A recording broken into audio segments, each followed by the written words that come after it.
প্রদীপ ঘোষ ব্লগে সবাইকে স্বাগত।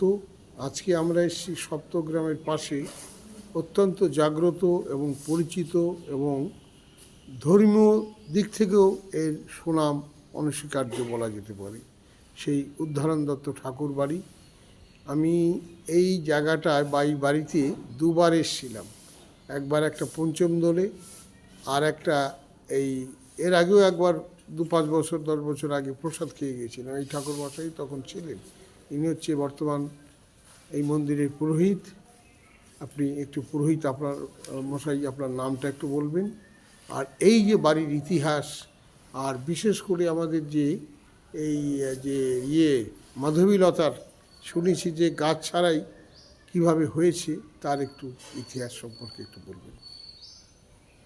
এ হলো শ্রীপাঠ আদি সপ্তগ্রাম উদ্ধারণ দত্ত ঠাকুরের নিজস্ব বসত বাড়ি। এটা হলো হুগলি জেলায় অবস্থিত।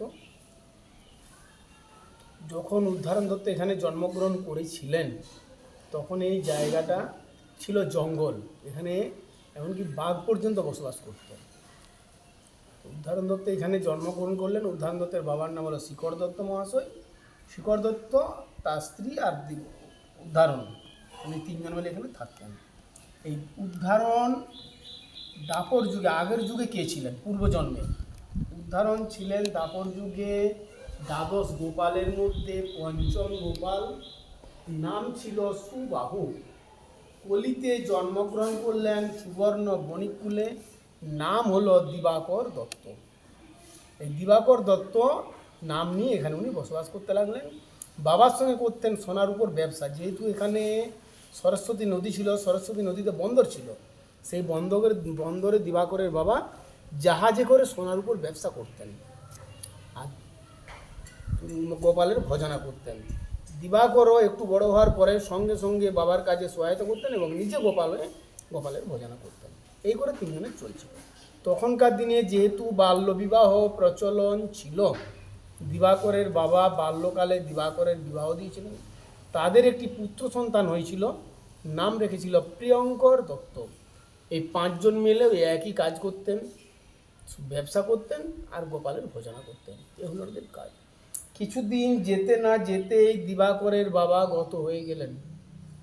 তার কিছুদিনের মধ্যে ওনার মা চলে গেলেন, তার কিছুদিনের মধ্যে ওনার স্ত্রীও চলে গেলেন। একজন চলে যাচ্ছে, দিবাকরের মনের মধ্যে বৈরাগ্যের ভাব এসে যাচ্ছে। তিনজনই যখন চলে গেল তখন প্রবল বৈরাগ্যের ভাব এসে গেল, কিন্তু বহিঃপ্রকাশ হচ্ছে না, কেউ জানতে পারছে না। ওই একটাই কাজ করছিলেন, বাবার যে ব্যবসা হলে ব্যবসা, আর ছেলেকে নিয়ে গোপালের ভজনা, এরকমভাবেই চলে যাচ্ছিল। মহাপ্রভু যখন সন্ন্যাস ধর্ম গ্রহণ করে পুরীতে চলে গেলেন, পুরীতে গিয়ে একদিন নিত্যানন্দ প্রভুকে ডেকে বললেন, দাদা, আমরা যে কাজের জন্য এসেছিলাম সে কাজ আমাদের এখনও সম্পূর্ণ হয় না। তুমি আর এখানে না থেকে চলে যাও বাংলায়, আমাদের অসম্পূর্ণ কাজ তুমি সম্পূর্ণ করো। অসম্পূর্ণ কাজ কি না? বাংলার প্রতিটি দ্বারে দ্বারে হরিনাম প্রচার করা।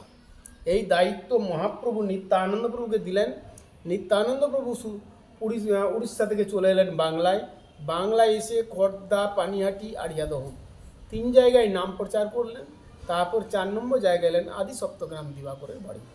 দিবাকরের বাড়িতে উনি যেদিন আসবেন সেদিন ওদিক থেকে গঙ্গা পার হয়ে সামনে যে ত্রিবেণী রয়েছে, ত্রিবেণীতে গঙ্গা স্নান টান করে একটা পাকুড় গাছের নিচে হরিনাম সংকীর্তন করছিলেন, আর এদিক ওদিক একবার করে তাকিয়ে দেখছিলেন। এদিকে দিবাকরের নিজস্ব বাগানে 4খানা পুকুর, সামনে সরস্বতী নদী। উনি এই জায়গায় কোনোদিন স্নান করতেন না। প্রতিদিন পায়ে হেঁটে ত্রিবেণী যেতেন, ওখানে গঙ্গায় স্নান করতেন, আবার পায়ে হেঁটে এখানে ফিরে আসতেন। এটা ছিল নিত্যকার কর্ম ওনার। ওই দিনও গেছেন, স্নান করেছেন, নিত্যানন্দ প্রভুর সাথে মিলিত হয়েছে। নিত্যানন্দ প্রভুকে এখানে নিয়ে তো এলেন, কিন্তু প্রভুকে রাখবেন কোথায়? আলাদা করে কোনো ভজন কুটির ছিল না। নিত্যানন্দ যে থাকবেন, নিত্যানন্দ প্রভুর কোনো ভজন কুটির না থাকার ফলে দিবাকর সঙ্গে সঙ্গে তার লোকজন দিয়ে একটা ভজন কুটির বানিয়ে দিলেন। সেই ভজন কুটিরে নিত্যানন্দ প্রভু প্রবেশ করলেন। ওই মন্দির যেটা দেখছেন, ওই মন্দির হল নিত্যানন্দ প্রভুর ভজন কুটির। ভজন কুটিরে প্রবেশ করে নিত্যানন্দ প্রভু দিবাকরকে সঙ্গে সঙ্গে বললেন, দিবাকর, আজকের থেকে তুমি গোবিন্দের ভোগ রান্না করো। ভোগ রান্না করার পরে গোবিন্দের ভোগ লাগিয়ে যেমন মানে আমরা নিজেরা প্রসাদ করি। এই কথা যখন দিবাকরকে নিত্যানন্দ প্রভু বললেন, দিবাকর সঙ্গে সঙ্গে বললেন, প্রভু আমি জাতিতে বেনে, খুবই নিকৃষ্ট জাতি, আমি আমার দীক্ষা শিক্ষা বলে কিচ্ছু নেই, আমি গোবিন্দের ভোগ রান্না করতে পারি না। নিত্যানন্দ প্রভু আবার বললেন, তোমার দীক্ষা শিক্ষা জাত কুল মান আমার কিচ্ছু দেখার দরকার নেই, আমি নির্দেশ দিলাম তুমি করো। আর কোনো কথা না বলে দিবাকর রান্না করতে শুরু করলেন। এই রান্নাটা দিবাকর তখন কন্টিনিউ 3 থেকে 3.5 মাস করেছিলেন। নিত্যানন্দ রান্নার পরে ভোগ লাগাতেন, প্রসাদ পেতেন, এইভাবে চলে আসছিল। 3 মাস যখন পূর্ণ হয়ে গেল, নিত্যানন্দ প্রভু দিবাকরকে বললেন, দিবাকর আজকে এখানে যত ভক্ত আছে তুমি সবাইকে নেমন্তন্ন করেছো নিজে গিয়ে, দিয়ে নিজে হাতে রান্না করে নিজে হাতে সবাইকে প্রসাদ বিতরণ করবে।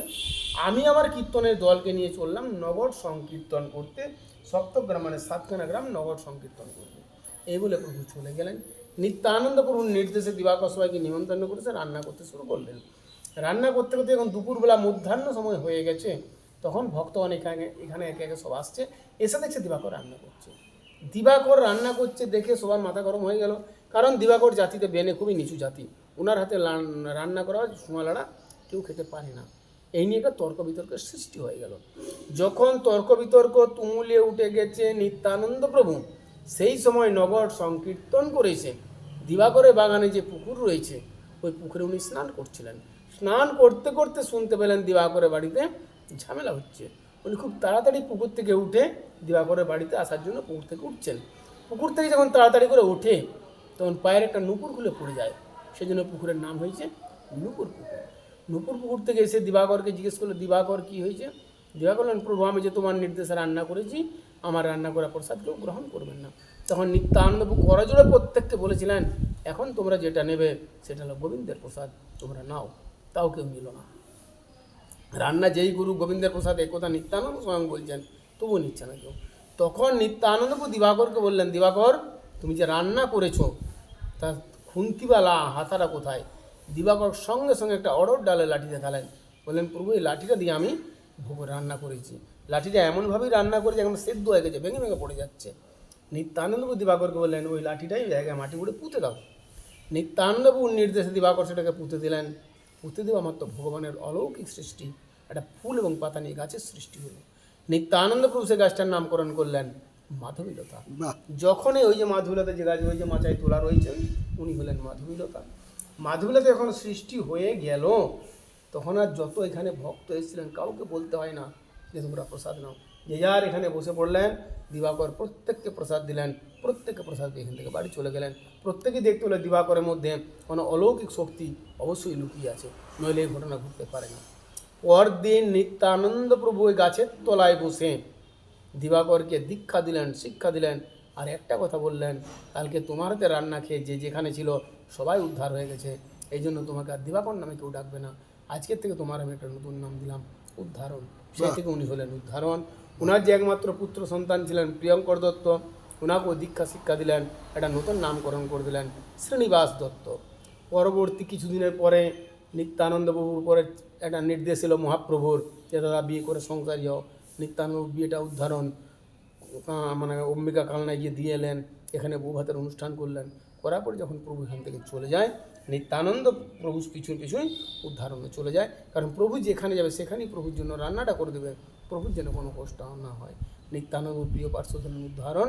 জয় নিতাই, জয় গৌর নিতাই গৌর। ঠাকুরমশাই আপনাকে, আমার নাম হলো সুব্রত চক্রবর্তী। এখানে যোগাযোগের নাম্বার হলো 8017164620।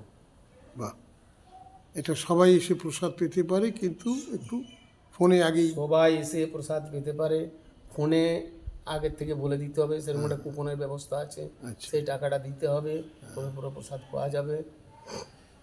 আগে থেকে না জানালে অসুবিধা হয়ে যায়, ফট করে করা যায় না। ঠিক আছে, খুব ভালো লাগলো, এত সুন্দর বলেছেন। আমাদের শ্রোতা বন্ধু বা যারা এই অনুষ্ঠানটা ফলো করবেন বা দেখবেন, আশা করি উদ্ধারণ দত্ত বাড়ি এবং তার এই যে মাধবীলতার ইতিহাস ঠাকুরমশাই বললেন, এটা অবশ্যই একটা পারমার্থিক দর্শনের কথা বললেন উনি। উনি সুস্থ থাকুন।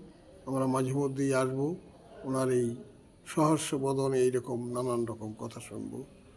নমস্কার। যারা ভিডিও দেখছেন তারা একটু শেয়ার করবেন, মানুষ যাতে কলকাতার কাছে বা নবদ্বীপেরও খুব কাছে এই উদ্ধারণ দত্ত ঠাকুর বাড়ি এসে দর্শন করতে পারে। এখানকার প্রসাদ, বিশেষ করে এই মাধবীলতার যে অলৌকিক সৃষ্টি, সেটা দর্শন করে নিজের চোখকে সার্থক করুক তুলুক। এই বলে ছোট্ট ভিডিও শেষ করছি। ভালো থাকুন। নমস্কার।